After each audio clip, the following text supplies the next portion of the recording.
Hello viewers, welcome to YouTube channel the physics wave and my name is Hemant Kumar. आज हम बात करेंगे class 12th का unit number 3 magnetic effect of current का lecture number 2। जो हमारे पास फर्स्ट लेक्चर था उसमें हमने डिस्कस किया था इंट्रोडक्शन, और उसके बाद हमने आपको बताया था ousted experiment and Lorentz force. इसके बाद हमारा जो नेक्स्ट टॉपिक है very very most important topic है, जिसका नाम है बायोट-सैवर्ट्स लॉ। बायोट-सैवर्ट्स लॉ इंपॉर्टेंट टॉपिक है, क्योंकि अगर हम इसमें बात करें इस यूनिट की तो इसमें आपके पास मेनली 2 लॉ पढ़ोगे आप। एक तो आपके पास बायो-सैवर्ट्स लॉ आएगा एंड नंबर 2 पे आप पढ़ोगे एम्पियर सर्कुलर लॉ। तो ये आपके पास बायोट हो गया फर्स्ट, और इसकी एप्लीकेशन आपके पास similarly ampere circular law with their applications. तो सबसे पहले हम बात करेंगे इसकी स्टेटमेंट की। तो बायो-सैवर्ट्स लॉ क्या बोलता है आपको, बेसिकली अगर पहले समझाएं तो आपको बोलता है कि हमें एक बात पता है क्या, कि अगर किसी वायर में करंट है आई, है ना, किसी भी कंडक्टिंग वायर के अंदर आपके पास करंट है, तो इसके अक्रॉस आपको, अगर मैं इसके साइड में क्या रखूंगा, मैग्नेटिक कंपास, तो ये क्या शो करेगा, ये डिफ्लेक्शन शो करेगा। मैग्नेटिक कंपास क्या शो करेगा, डिफ्लेक्शन, जैसा कि ओस्टेड एक्सपेरिमेंट में बताया गया है। बात समझ में आया? हमारा जो इसका लेक्चर नंबर 1 है उसमें ये सब कुछ डिस्कस है, आप वहाँ से वीडियो देख सकते हैं, जो लिंक है वो डिस्क्रिप्शन में गिवन है। चलिए, तो हम बात करेंगे, हमने क्या बताया कि अगर किसी वायर में करंट है तो आपके पास क्या होगा, मैग्नेटिक कंपास के अंदर जो निडल है वो डिफ्लेक्ट करेगी। और हमें एक बात पता है क्या, कि जो मैग्नेटिक कंपास में जो निडल है it deflect only in the presence of magnetic field. ये कब डिफ्लेक्ट करती है, सिर्फ मैग्नेटिक फील्ड की प्रेजेंस में। लेकिन मैंने तो यहाँ पे करंट को भेजा, फिर क्यों डिफ्लेक्ट किया? इसका मतलब ये हुआ कि आपके पास क्या, current produces magnetic field. Current ने क्या किया, मैग्नेटिक फील्ड को प्रोड्यूस किया, और मैग्नेटिक फील्ड ने क्या किया, उसने डिफ्लेक्शन शो कराई, यानी डिफ्लेक्ट द निडल। बात समझ में आई? यानी कि आपके पास करंट की वजह से क्या हुआ, मैग्नेटिक फील्ड हुआ, और मैग्नेटिक फील्ड ने आपको क्या किया, सीधा ये डिफ्लेक्शन शो की। अब हमें तो पता चल गया कि हमारे पास करंट की वजह से मैग्नेटिक फील्ड है, बट अगर इस वायर में करंट है तो इस पॉइंट पे, अगर मैंने बोला पी पॉइंट के ऊपर बताओ आप मैग्नेटिक फील्ड, इस पी पॉइंट पे बताओ, तो इस पी पॉइंट के ऊपर मैग्नेटिक फील्ड कितना होगा, कितना उसकी इंटेंसिटी, है ना, इंडक्शन, यानी कितनी क्वांटिटी में पाया जाएगा, कम होगा, ज़्यादा होगा, ये सब आपको कौन बताएगा, लॉज बताएंगे। 2 लॉ है जो आपके पास ये, ठीक है। तो बायो-सैवर्ट्स लॉ ने आपको क्या बताया, देखो, इसने बेसिकली आपको बोला कि अगर किसी वायर में करंट है, अगर आपके पास मान लो ये वायर है एक्स और वाई, आपके पास वायर है, इसमें करंट है आई, ठीक है। बोला कि मेरे को क्या करना है, मेरे को इस पी पॉइंट पे मैग्नेटिक फील्ड निकालना है। तो हम कैसे निकालेंगे? अब देखो, वायर सीधी सी बात है, पहली कंडीशन तो ये होगी कि वायर आपके पास स्ट्रेट नहीं है, और अब जो पॉइंट ये है एक्स है और क्या वाई है, क्या वो दोनों सेम है पी पॉइंट पे? नहीं है। तो इसका मतलब इसकी वजह से जो मैग्नेटिक फील्ड आएगा यहाँ पे वो वेरी होगा, इसकी वजह से कुछ हो रहा आएगा, इसकी वजह से कुछ हो रहा आएगा। तो हर पॉइंट की सॉरी, तो एवरी पॉइंट की वजह से यहाँ पे मैग्नेटिक फील्ड आपके पास क्या आएगा, अलग अलग आएगा। तो अब हम मैग्नेटिक फील्ड निकालेंगे कैसे? तो बायो-सैवर्ट्स लॉ ने बोला, ये भाई साहब बोले कि हमें कुछ प्रॉब्लम नहीं होगी, हमने क्या करना है, इस पूरी वायर के अंदर एक डीएल एलिमेंट लेना है, लेंथ एलिमेंट। क्या लेना हमने, डीएल एलिमेंट, यानी इस पूरी वायर में से एक छोटा सा टुकड़ा ले लो।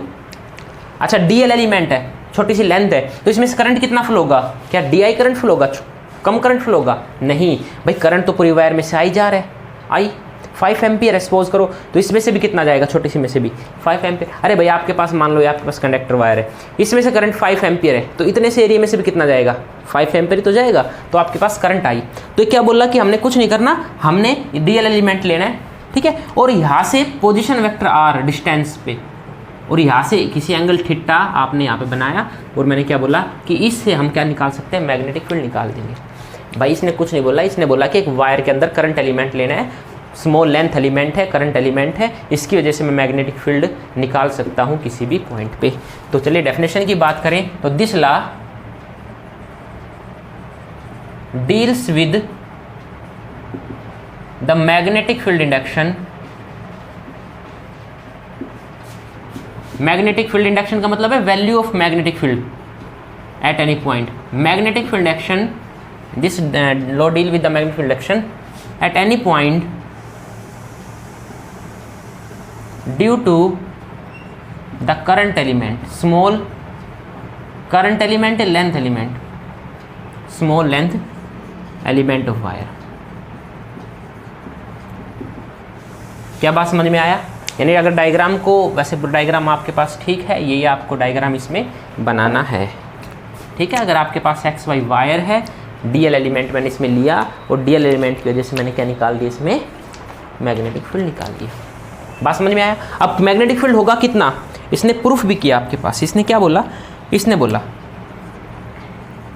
कि let us consider a wire, ठीक है, X Y and P be the point where we have to calculate the magnetic field and it distance from, and आपको फिर क्या करना है, consider a small length element on the wire D L and the distance from the length element to the point P is R at angle theta. क्या बात समझ में आया? अब हमने क्या नोटिस किया, हमने, अच्छा अब स्मॉल लेंथ एलिमेंट है तो इसकी वजह से मैग्नेटिक फील्ड भी आपके पास क्या आएगा, स्मॉल मैग्नेटिक फील्ड आएगा, यानी डिब्बी आएगा। क्या बात समझ में आया? डिब्बी मतलब स्मॉल मैग्नेटिक फील्ड इसकी वजह से। अगर पूरी वायर की बात करूंगा तो मैग्नेटिक फील्ड बी बड़ा आएगा। अब आपके पास डिब्बी आया, स्मॉल लेंथ एलिमेंट, वो डायरेक्टली प्रोपोर्शनल है किसके, आई के, यानी कि जितना ज़्यादा करंट होगा उतना ज़्यादा मैग्नेटिक फील्ड मिलेगा। नंबर 2, जो मैग्नेटिक फील्ड आएगा ये क्या होगा, डायरेक्टली प्रोपोर्शनल किसके होगा, डीएल के। भाई जितना बड़ा आप डीएल एलिमेंट लोगे उतना ज़्यादा वहाँ पे मैग्नेटिक फील्ड मिलेगा। भाई एक तो आपको इतने से की वजह से लो और एक आप इसकी वजह से लो, तो इसकी वजह से ज़्यादा मैग्नेटिक फील्ड आएगा, है ना। तो आपके पास 2 चीज़ें हो गई। तीसरी, एंगल का भी इसमें रोल है कि डिब्बी जो है वो डायरेक्टली प्रोपोर्शनल है साइन थीटा के। साइन थीटा का क्या मतलब हुआ कि साइन थीटा की हमें एक बात पता है क्या, वो 0 से 90 जाएगा, तो कहाँ से जाएगा, 0 से 1, यानी मिनिमम से मैक्सिमम।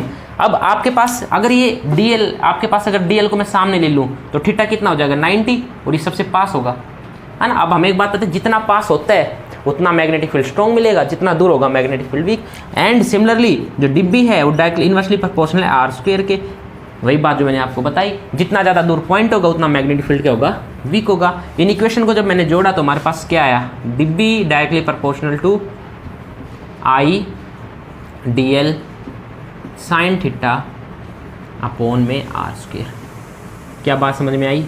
ये आपके पास मैग्नेटिक फील्ड आया। अब हमें पता है डायरेक्टली प्रोपोर्शनल के निशान को हम रखते नहीं है, तो इसकी जगह हम क्या लेके आए, कांस्टेंट के लेके आए, आई D L sine theta upon में आर स्क्वायर। क्या बात समझ में आई? यहाँ पे मैंने क्या कर दिया, यहाँ पे हमने इस कांस्टेंट को लेके आए के को। अब के यहाँ पे आपके पास क्या है, कांस्टेंट है, कांस्टेंट, ठीक है। के की जो वैल्यू है वो आपके पास 2 वैल्यू आएगी। ये जो के है इसकी 2 वैल्यू आपको मिलेगी। क्या क्या मिलेगी, एक तो मिलेगी 1, किसमें, फॉर सीजीएस सिस्टम। अगर मैं सीजीएस यूनिट की सिस्टम की बात करेंगे तो वहाँ पे के की वैल्यू क्या होगी, 1 होगी। अदरवाइज के की वैल्यू क्या होगी, म्यू नॉट अपॉन में 4 पाई फॉर एसआई सिस्टम। क्या बात समझ में आई? और हम लगभग मेनली बात किस में करेंगे, एसआई सिस्टम में बात करेंगे। तो आपके पास ये मैं यहाँ से लिख देता हूँ डायरेक्ट इस फॉर्मूले को, कि आपके पास जो डिब्बी है वो क्या बनेगा, mu naught upon 4 pi I D L sine theta upon में आर स्क्वायर। इसको याद रखना है। क्या बात समझ में आई? ये एसआई सिस्टम के लिए है और हम मेनली एसआई सिस्टम की ही बात करेंगे। ठीक है भाई, यहाँ तक छाप दो इसको। उसके बाद इसमें 1-2 चीज़ और बचती है, वो क्या बचती है, म्यू नोट के आपके पास, म्यू नोट को बोलते हैं magnetic permeability. Here mu naught आपके पास क्या है, मैग्नेटिक परमिएबिलिटी। म्यू नोट के आपके पास magnetic permeability for free space. जैसे इलेक्ट्रिकल आपने क्या पढ़ा था, एप्सिलॉन पढ़ा था ना, है ना, उसी तरह मैग्नेटिक परमिएबिलिटी है। अच्छा जी, दूसरी बात, जो म्यू नोट की वैल्यू है वो क्या होती है आपके पास, इस चीज़ को भी याद रखना है कि जो म्यू नोट की वैल्यू है इसको अच्छे से याद रखना है भाई। म्यू नोट की जो वैल्यू आपके पास क्या होती है, 4 पाई इंटू 10 की पावर -7। म्यू नोट की वैल्यू क्या होती है, 4 पाई इंटू 10 की पावर -7 वेबर। वेबर क्या होता है, एसआई यूनिट किसकी होती है, मैग्नेटिक फ्लक्स की। एम्पियर इनवर्स मीटर इनवर्स, इस चीज़ को आपको याद रखना है। क्या बात समझ में आई? ये आपके पास हो गया म्यू नोट। फाइन, यहाँ तक एक बार छाप दो, फिर आगे चलते हैं इसके।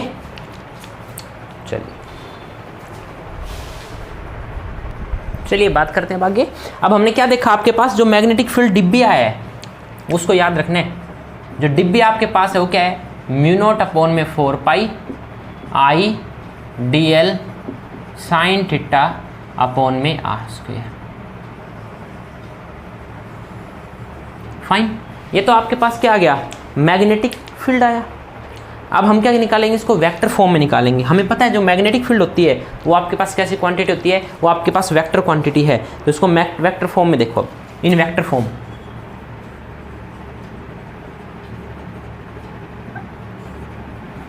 वेक्टर फॉर्म के अंदर जो मैग्नेटिक फील्ड है डिब्बी वेक्टर म्यू नॉट अपॉन 4 पाई।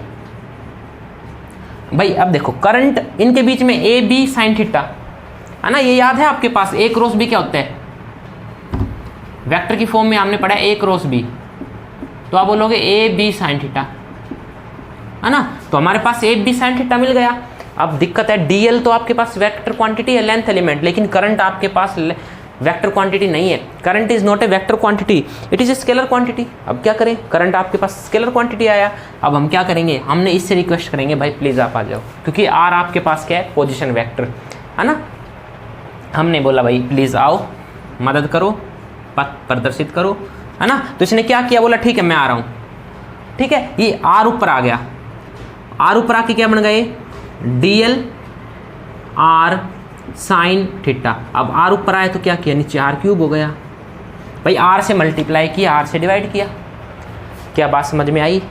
अब बन गया, ये दोनों वेक्टर क्वांटिटी है, तो आपके पास डिब्बी क्या बन गया, mu naught upon 4 pi I DL cross R upon में आर की क्यूब। क्या बात समझ में आई, ये आपके पास एक वेक्टर क्वांटिटी बन गई। इस चीज को याद रखना है, ये वेक्टर के अंदर आपके पास। अच्छा डायरेक्शन, अब सीधी सी बात है डायरेक्शन। अब तो डायरेक्शन ऑफ मैग्नेटिक फील्ड हमें कहां से मिलेगी, डायरेक्शन ऑफ डिब्बी, वो हमें कौन देगा, वो हमें देगा, बताओ कौन सा देगा, right hand thumb rule. Right hand thumb rule. अभी राइट हैंड थंब रूल क्या होता है, ये बोलता है कि adjust your fingers of right hand in the direction of first vector. First vector की तरफ फिंगर्स को रखेंगे and turn into second vector, और सेकंड वेक्टर की तरफ उसको रोटेट करेंगे, तो जो आपका थंब होगा एस, वो थंब क्या करेगा, आपको डायरेक्शन देगा आपके पास रिजल्टेंट वेक्टर की। क्या बात समझ में आई। चलिए ये आप पढ़ चुके हो राइट हैंड थंब रूल, ये आपको राइट हैंड थंब रूल बताता है। ठीक है, स्क्रू रूल भी इसको बोलते हैं। चलिए भाई यहाँ तक हो गया आपके पास वेक्टर फॉर्म। अब इसके बाद हमारे पास कुछ फॉर्म्स और है इसकी, देखिए उस फॉर्म को देखते हैं एक बार हम। चलिए भाई अब हम बात करेंगे in terms of current density. ये सीबीएसई के अंदर स्पेशली पूछते हैं, क्योंकि सीबीएसई को सीधा सीधा पसंद नहीं है। ठीक है, वो क्वेश्चंस को घुमाएगा और बच्चे यही घूमते हैं। उनको बच्चे तो रट लेंगे, चीज़ें तो रटने की है, बट समझने की चीज़ें यहाँ पे आती है। In terms of current density, अब करंट डेंसिटी की फॉर्म में हमने मैग्नेटिक फील्ड निकालना है। अब हमें एक बात पता है कि हमारे पास डीएल क्रॉस आर है। बात समझ में आई। चलो करें शुरू। हमारे पास करंट डेंसिटी होती है कैसे, सबसे पहले ये बताओ, J is equal to I by A. Current density को हम J से रिप्रेजेंट करते हैं, करंट पर यूनिट एरिया। हमने क्या किया, दोनों तरफ मल्टीप्लाई कर दिया डीएल से, आई ए डीएल से मल्टीप्लाई किया और मैंने डीएल से डिवाइड किया। ऊपर क्या बन गया, आई डीएल, नीचे क्या बना, एरिया इंटू में length, small volume DV. Area multiply by length, यानी फिर कहोगे सर कैसे, length into breadth into height. तो लेंथ इंटू ब्रेड्थ क्या बन गया आपके पास, एरिया बन जाता है, इंटू में हाइट, ये क्या बन गई, वॉल्यूम, है ना। तो ये चीज़ें बेसिक है, इनके बारे में ज़्यादा माथा पच्ची करने की जरूरत आपको है नहीं। ठीक है, यहाँ से हमें क्या पता चला, यहाँ से हमें आई डी एल का पता चल गया, I D L is equal to J D V. क्या बात समझ में आई। अब आई डी एल हमारे पास है, इसमें आई डी एल की जगह मैं क्या पुट कर दूँ, जे, तो हमारे पास जो डिब्बी बनेगा वो क्या बनेगा आपके पास, mu naught upon 4 pi I D L की जगह क्या लिखूंगा, जे क्रॉस आर, क्योंकि आपके पास करंट डेंसिटी एक वेक्टर क्वांटिटी है, डी वी अपॉन में आर की क्यूब। क्या ये बात समझ में आई। देखें एक बार, क्लियर आ रहा है, हाँ क्लियर विजिबल है। ठीक है भाई, और इसको मैं कैसे लिख दूं, दूसरा जो आपके पास है तो स्मॉल मैग्नेटिक फील्ड हो गया। अगर मेरे को बी निकालना है, बी कैसे निकलेगा, इसका इंटीग्रेशन कर देंगे, mu naught upon 4 pi J cross R upon में आर की क्यूब डीवी। ठीक है भाई, ये समझ में आया। इसके बाद हम करेंगे इन द फॉर्म ऑफ, किसकी फॉर्म में करेंगे, charge and velocity.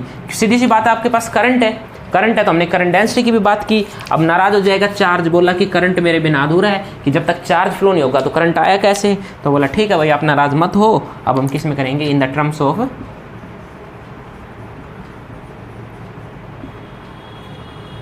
Charge Q and its velocity V, क्योंकि चार्ज वेलोसिटी V से मूव करेगा तभी तो आपके पास करंट बनेगा। अब इसमें फिर से वही क्या करेंगे हम, अब हमें पता है इसमें क्या क्या पता है, कुछ नहीं पता है ना, पता ही नहीं कुछ, क्या करें। देखो हमें पता है आइडियल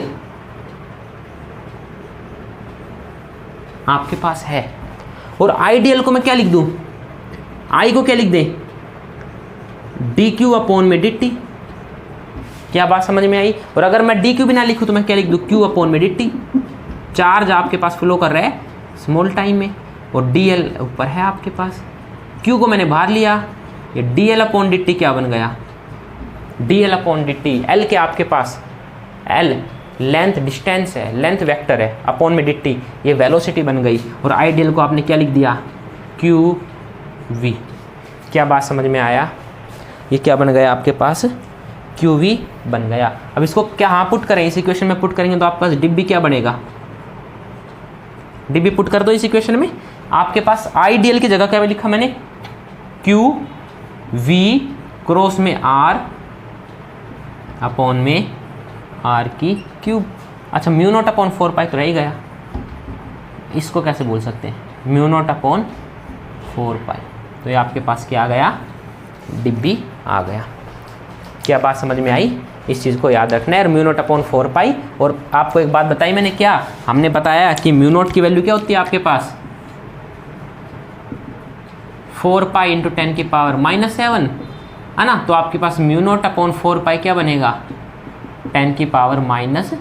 वैल्यूज़ फिर से वही, वैल्यूज़ की फिलहाल बात नहीं कर, लेकिन करना चाहो तो कर दो। क्या बनेगा इसका, weber ampere inverse metre inverse. But हम इसकी बात नहीं कर रहे फिलहाल, हम मैथमेटिकल वैल्यू की बात करते। तो हम हर जगह क्या लिख सकते हैं, न्यूमेरिकल के अंदर म्यू नॉट अपॉन 4 पाई की जगह सीधा 10 की पावर -7 हम यूज़ कर सकते हैं। और मैग्नेटिक फील्ड डिब्बी है, ऐसा यूनिट इसकी टेस्ला होती है, और इस तरह करके हम क्या निकाल देंगे, बायो-सैवर्ट्स लॉ कंप्लीट हो गया आपका। बात समझ में आया। और अगर इसमें कुछ पूछे तो इसमें कंडीशन लगा सकते हो कि आपके पास अगर थीटा है वो 0 है तो साइन 0, तो मैग्नेटिक फील्ड 0 आएगा, है ना। अब थीटा 0 होने का क्या मतलब हुआ है भाई, थीटा 0 मतलब थीटा 0 होने का, अच्छा इसको छाप दो एक बार, फिर इस पेपर यहाँ पे बता देते हैं। ये चीज़ें बच्चे कंफ्यूज रहते हैं इस चीज़ों में, क्योंकि इसकी जब हम अप्लीकेशन पढ़ेंगे ना तो वहाँ पे थीटा का रोल है। देखो यहाँ पे क्या है कि मान लो आपके पास ये वायर है, स्ट्रेट वायर है, मान लो इसमें आई करंट है, ये आपके पास क्या पी पॉइंट है, तो एंगल थीटा है।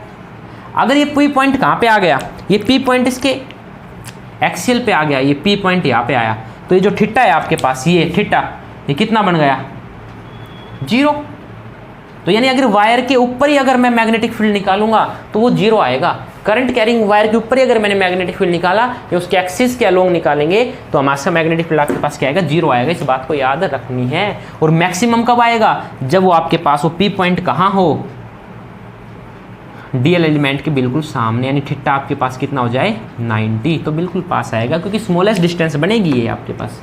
ठीक है, तो ये आपके पास बायो-सैवर्ट्स लॉ हुआ। नेक्स्ट लेक्चर में हम बात करेंगे इसके एप्लीकेशंस की, उसके बाद इसके न्यूमेरिकल्स के साथ इसको हम खत्म करेंगे। अगर आपको वीडियो अच्छी लगी तो please like share and subscribe my YouTube channel. Thank you.